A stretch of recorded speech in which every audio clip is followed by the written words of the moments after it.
Hey everyone, thanks for watching here. Just wanted to make a video to recap the Season 2 of Dragonflight in World of Warcraft that we are just wrapping up. Coming into this tier, fresh off Season 1 of Dragonflight, we had done pretty well. We got all our portals in Season 1, but we capped out with mostly 20s and 21s with just a couple 22s for some of the easier dungeons. My goal last season was 2,500 IO, broke that easily. We ended a little bit over 2,800. So I knew for the next season I wanted to hit the next benchmark, which was 3,000. There were times when I thought it might be something I wouldn't be able to accomplish, but we did make it to our 3,000 goal with a nice 23 Halls of Infusion that we got in mid-August. Speaking of Halls of Infusion, let's talk about it a little bit. As far as the dungeons went for this season, I never really warmed up to Halls of Infusion. The first boss was always a challenge, even being a priest, being able to do the Master Spell strat. Every now and then you'd come into people who didn't want to cooperate with the Master Spell strat. Just other issues could happen. It was a tough boss all the time.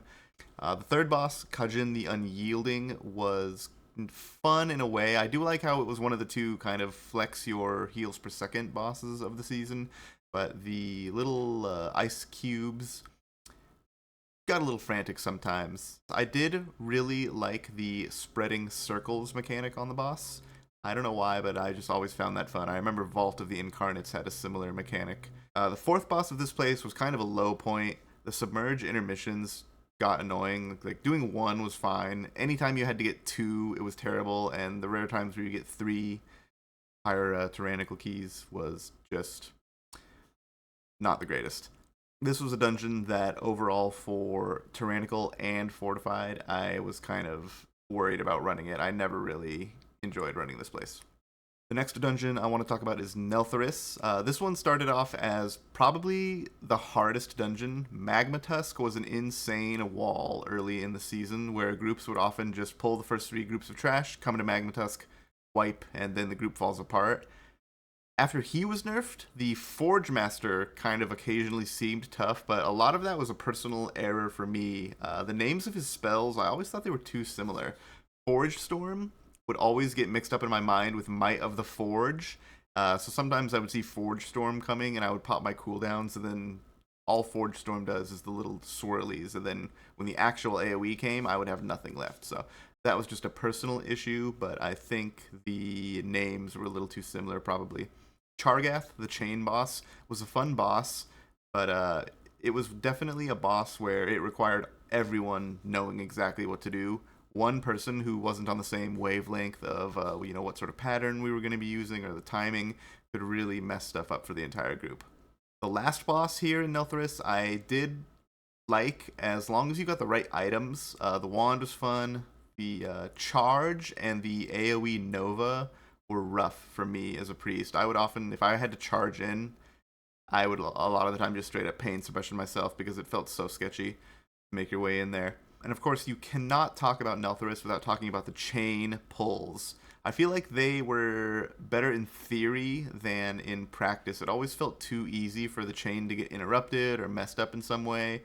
Plus, they made a huge nerf to the chains partway through the season, just after the rest of the dungeon was timed down a bit, and that sort of made me not like the mechanic. I do like the idea of a dungeon in the season having a helper mechanic, like Necrotic Wake comes to mind from Shadowlands, but overall, I feel like Neltharis was kind of a maybe not the best attempt at that sort of thing.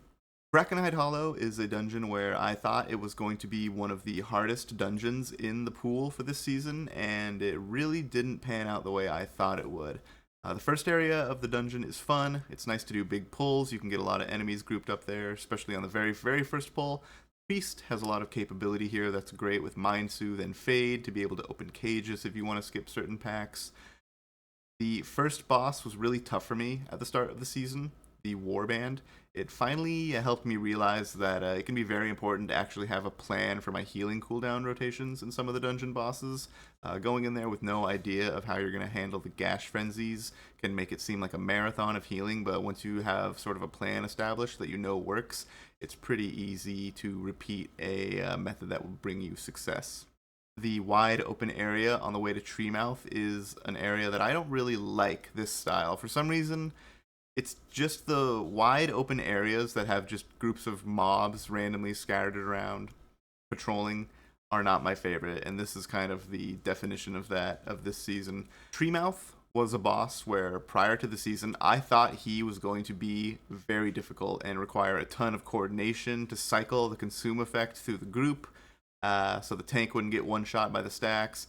Turns out the tank can essentially just ignore them. I was a little disappointed by this. I kind of hoped this boss would be a fun one to really challenge the group early on. Instead, he was essentially just the easiest boss of the dungeon. The next boss taught us one of the most important lessons we got from Season 2. Gut shot is the most painful way to die. Avoid it at all costs. The Decatriarch was a great boss. First off, the name. I shouted it out many times during the season. Such a cool title, the Decatriarch. The Decatriarch was challenging, but never felt unfair. I don't really like the Decay Strike, the big healing absorb that goes on tanks. It just felt annoying, and it seemed unfair to some tanks could just heal themselves out of it, while others really needed a lot of like penance and flash heal spam to get it off. Overall, I do like Brackenhide a lot. It went from a dungeon I was probably the most afraid of in the preseason to one that I generally never minded running. Rounding out the 4 Dragonflight dungeons that we had in our Season 2 pool, of course, is Uldaman, Legacy of Tyr. This was another one, like Halls of Infusion, where both Tyrannical and Fortified felt pretty scary for different reasons. First boss, we have the Lost Vikings cameo, but this was not really a fun one for me. I did play that game as a kid, but the boss did not do it for me. It just kind of felt like a waste. I did like how it led to the second boss first route, which was kind of a fun twist I feel like the community put into play. The Bromac before you head out to the Lost Vikings. Speaking of Bromac, I feel like for me, he was never a pushover, but I found a lot of success with my pugs. I heard people reporting that Bromac was a pain point for them in a lot of their keys, but aside from the rare key where people get hit by a thundering slam, I feel like overall he was nowhere near as difficult as the following boss, Sentinel Talandris, who for a long time was the hardest boss to heal of any key for me. The bleed and stomp combo was really strong, and it seemed like groups took a really long time to figure out the timing of the stun, using their personal cooldowns, getting the bleeds dispelled where applicable. Talandris was a boss where it could be really easy if people are dispelling bleeds, using their cooldowns, getting the stuns right, or it could seem impossible if no one was helping you keep the group alive. So he got a lot more manageable later in the season, but early on he was definitely my biggest fear, especially on Tyrannical. And of course, we cannot forget the Chronolord Dios himself. A little bit of a lore fact. This is the Blood Elf who wears sunglasses. That's about as deep as my knowledge goes on this guy.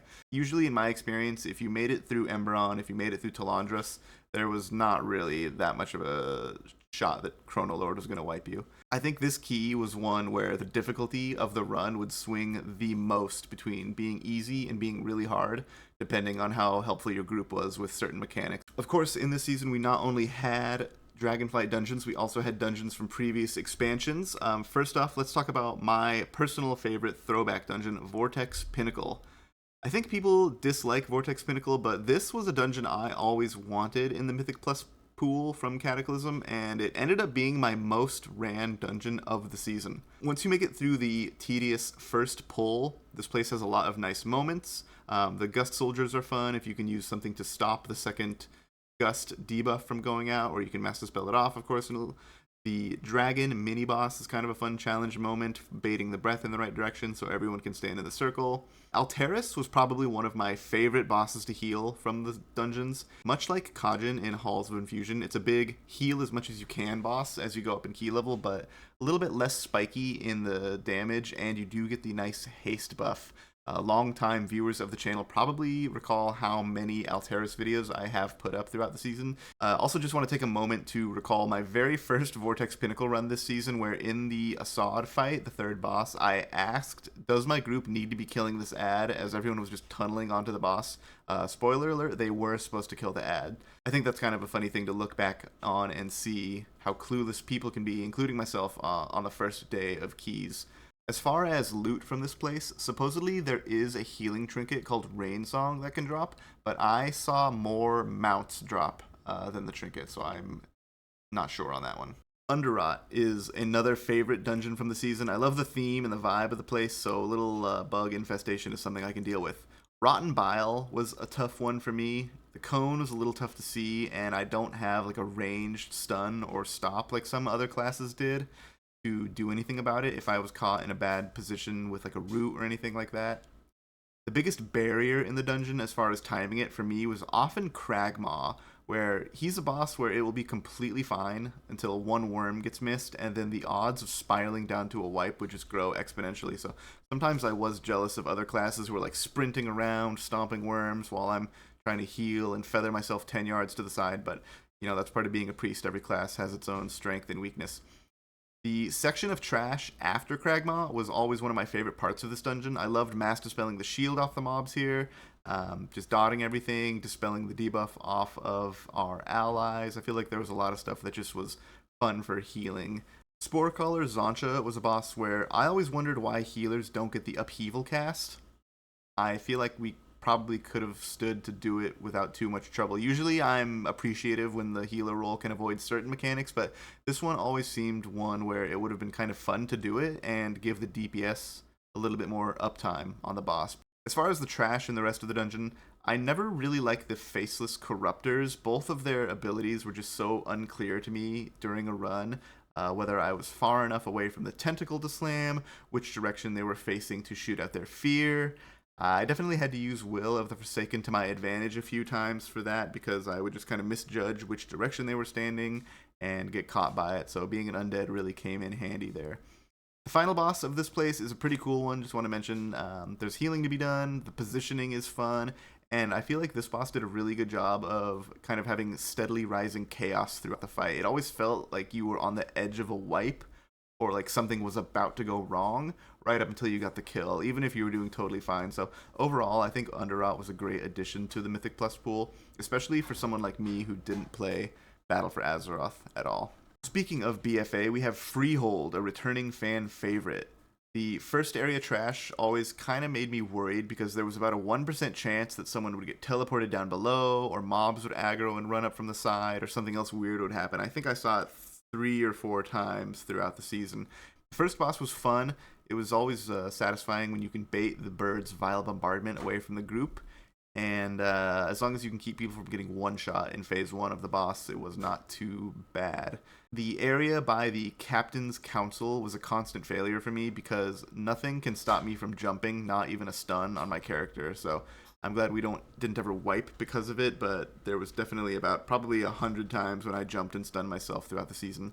Ring of Booty event was probably a low point in the dungeon for me. I didn't really like the sharks, trying to bait them. I wish it was easier to judge their melee range when you're trying to stay close enough to keep them on you. I tried my best where I could, but the shark fight was probably a weak point in my skill set for the dungeon pool. This dungeon was pretty fun overall, as long as you aren't getting harpooned into a blade barrage. Last dungeon we're going to talk about is coming back from Legion. This is Neltharian's Lair. First off, the idea of having 2 dungeons with Nelth as a major part of their name made it too confusing, so I usually just called this place Lair. Early on in the season, Rockmara seemed to wipe every group, but I think people had forgotten or not learned that you should not be moving on the crystalline ground, and you need to stand still. I know I myself didn't realize that for a run or two because I never played Legion, but that boss quickly became something that everyone could handle. The avalanche ability from the trash later on was another thing where early on it felt impossible to avoid, but a few runs worth of practice and having, of course, a helpful sound alert made it second nature to start moving as soon as it starts getting cast. So I surprised myself with how few I was getting hit with as the season went by. For this dungeon, the part that was hardest for me personally was always Naraxis, the worm boss. With no poison to spell, this guy is pretty much the pass-fail part of the dungeon for me, even if the rest of my group didn't know it all the time. So when I was raising up my tyrannical key level, if I had a good run of Naraxis with no deaths and we made it through, I really didn't even care if we wiped on the last boss or if we didn't time the key, because I would just be so happy that I played well on that boss. He really was like a benchmark for me of, am I playing well or can I not handle this? The last boss, Dargrul, is cool, but the positioning that groups need to do to get the ads stunned seemed so easy to get out of whack, and it always felt kind of chaotic, but he was a fun boss too. So that's it. That's everything we did for Season 2 of Dragonflight. Next season, I'm going to try to push even further. I have set my goal as 3,300 IO, so I'm going to have to really buckle down and study up for every dungeon mechanic along the way, get serious about my rotation, and really try my best to try to attain that goal. So for a sneak preview of some of those dungeons, check out the PTR key videos on the channel, and make sure to subscribe so that you can catch recaps for the new keys we run, or follow me at twitch.tv/Octem for when Season 3 of Dragonflight starts on November 14th. Thanks a lot for watching.